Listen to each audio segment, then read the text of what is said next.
Boa tarde, amados irmãos, amadas irmãs, amigos, amigas, alunos, alunas, ex-alunos, ex-alunas, os meus familiares, todos vocês. Estamos aqui para a gente continuar a leitura da palavra de Deus, a Bíblia. A verdade universal, absoluta, que todo homem precisa conhecer. Tudo bem? E agradecendo sempre a vocês todos que estão inscritos aqui e dizendo àqueles que não estão inscritos, a gente encoraja que vocês se inscrevam, por favor. E também quem já é inscrito nos ajuda a divulgar. Vamos levar a palavra de Deus ao máximo de corações possíveis. Tudo bem? Aqueles que estão ao nosso alcance. E também aqueles que não estão, que Deus nos dê, vamos encorajar as pessoas a conhecer a palavra de Deus. Tudo bem? Vamos aí ler o Novo Testamento, Atos 2. Também lembrando que aqui na descrição tem o endereço eletrônico aí do ministério que eu congrego e também da editora, que tem livros espirituais muito bons. Deem uma visitada aí, conheçam aí, tá bom? Atos 2, vamos lá? Ao cumprir-se o dia de Pentecostes, estavam todos reunidos no mesmo lugar. De repente, veio do céu um som, como de um vento impetuoso, e encheu toda a casa onde estavam assentados. E apareceram distribuídas entre eles línguas como de fogo, e pousou uma sobre cada um deles. Todos ficaram cheios do Espírito Santo e passaram a falar em outras línguas, segundo o Espírito lhes concedia que falassem. Ora, estavam habitando em Jerusalém judeus, homens piedosos vindos de todas as nações, debaixo do céu. Quando, pois, se fez ouvir aquela voz, afluiu a multidão que se possuiu de perplexidade, porquanto cada um os ouvia falar na sua própria língua. Estavam, pois, atônitos e se admiravam, dizendo: Vede, não são porventura galileus todos esses que aí estão falando? E como os ouvimos falar cada um em nossa própria língua materna? Somos partos, medos, elamitas, e os naturais da Mesopotâmia, Judéia, Capadócia, Ponto e Ásia, da Frígia, da Panfilha, do Egito, das regiões da Líbia, nas imediações de Cirene, e romanos que aqui residem, tanto judeus como prosélitos, cretenses e arábios. Como os ouvimos falar em nossas próprias línguas as grandezas de Deus? Todos atônitos e perplexos interpelavam uns aos outros. Que quer isto dizer? Outros, porém, zombando, diziam: Estão embriagados. Então se levantou Pedro com os 11 e, erguendo a voz, advertiu-os nestes termos: Varões judeus e todos os habitantes de Jerusalém, tomai conhecimento disto, atentai nas minhas palavras.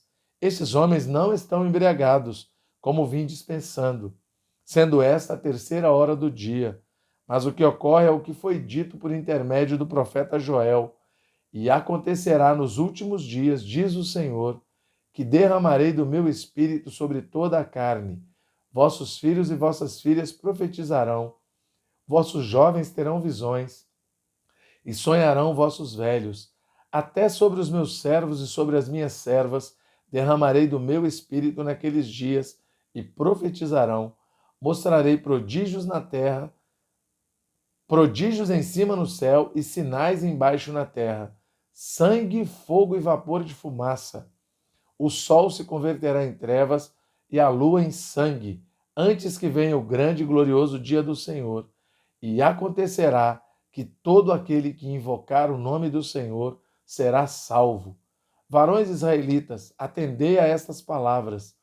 Jesus o Nazareno, varão aprovado por Deus diante de vós, com milagres, prodígios e sinais, os quais o próprio Deus realizou por intermédio dele entre vós, como vós mesmos sabeis, sendo este entregue pelo determinado desígnio e presciência de Deus, vós o matastes, crucificando-o por mãos de iníquos, ao qual, porém, Deus ressuscitou, rompendo os grilhões da morte, porquanto não era possível fosse ele retido por ela. Porque a respeito dele, diz Davi: diante de mim via sempre o Senhor, porque está à minha direita, para que eu não seja abalado. Por isso se alegrou o meu coração, e a minha língua exultou. Além disto, também a minha própria carne repousará em esperança. Porque não deixarás a minha alma na morte, nem permitirás que o teu santo veja corrupção. Fizeste-me conhecer os caminhos da vida, encher-me-ás de alegria na tua presença.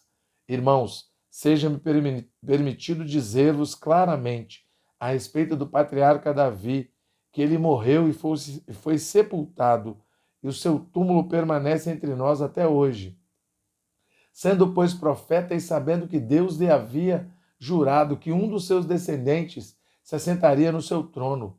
Prevendo isto, referiu-se à ressurreição de Cristo, que nem foi deixado na morte, nem o seu corpo experimentou corrupção. A este Jesus, Deus ressuscitou, do que todos nós somos testemunhas. Exaltado, pois, à destra de Deus, tendo recebido do Pai a promessa do Espírito Santo, derramou isto que vedes e ouvis, porque Davi não subiu aos céus, mas ele mesmo declara: disse o Senhor ao meu Senhor, assenta-te à minha direita, até que eu ponha os teus inimigos por estrado dos teus pés. Esteja absolutamente certa, pois toda a casa de Israel, de que a este Jesus que vós crucificastes, Deus o fez Senhor e Cristo. Ouvindo eles estas coisas, compungiu-se-lhes o coração e perguntaram a Pedro e aos demais apóstolos: que faremos, irmãos?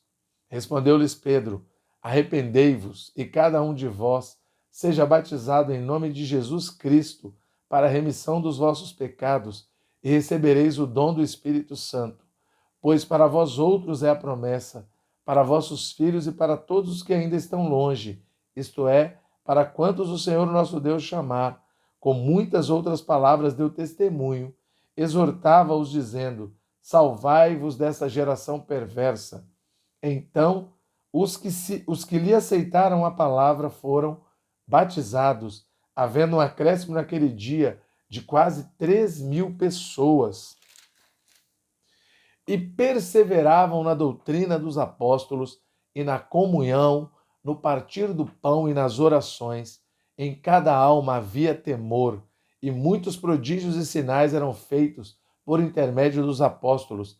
Todos os que creram estavam juntos e tinham tudo em comum. Vendiam as suas propriedades e bens, distribuindo o produto entre todos, à medida que alguém tinha necessidade. Diariamente perseveravam unânimes no templo, partiam o pão de casa em casa e tomavam as suas refeições com alegria e singeleza de coração, louvando a Deus e contando com a simpatia de todo o povo. Enquanto isso, acrescentava-lhes o Senhor, dia a dia, os que iam sendo salvos. Isso eu quero comentar. Aqui está o modelo de comunidade perfeita. A igreja é o modelo de comunidade perfeita. Aqui, ó, de Atos 2, 42 até 47. Aqui está o modelo de sociedade perfeita.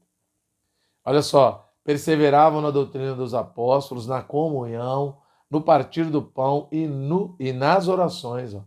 Em cada alma havia temor, e muitos prodígios e sinais eram feitos por intermédio dos apóstolos. Olha que lindo.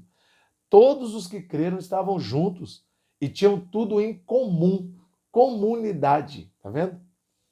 Vendiam as suas propriedades e bens, distribuindo-as entre todos, à medida que alguém tinha necessidade. Olha que coisa maravilhosa. O mundo precisa viver isso aqui. Tá certo? Diariamente eles perseveravam unânimes no templo, partiam pão de casa em casa, com alegria e singeleza de coração, louvando a Deus e contando com a simpatia de todo o povo. Enquanto isso, acrescentava-lhes o Senhor dia a dia os que iam sendo salvos. Isso aqui é a igreja. A igreja é isso que tem que ser isso aqui. Qualquer igreja. O que passar disso aqui, isso aqui é continuação do que Jesus vivia com os discípulos. Tá certo? Amém? Louvado seja o Senhor. Graças a Deus.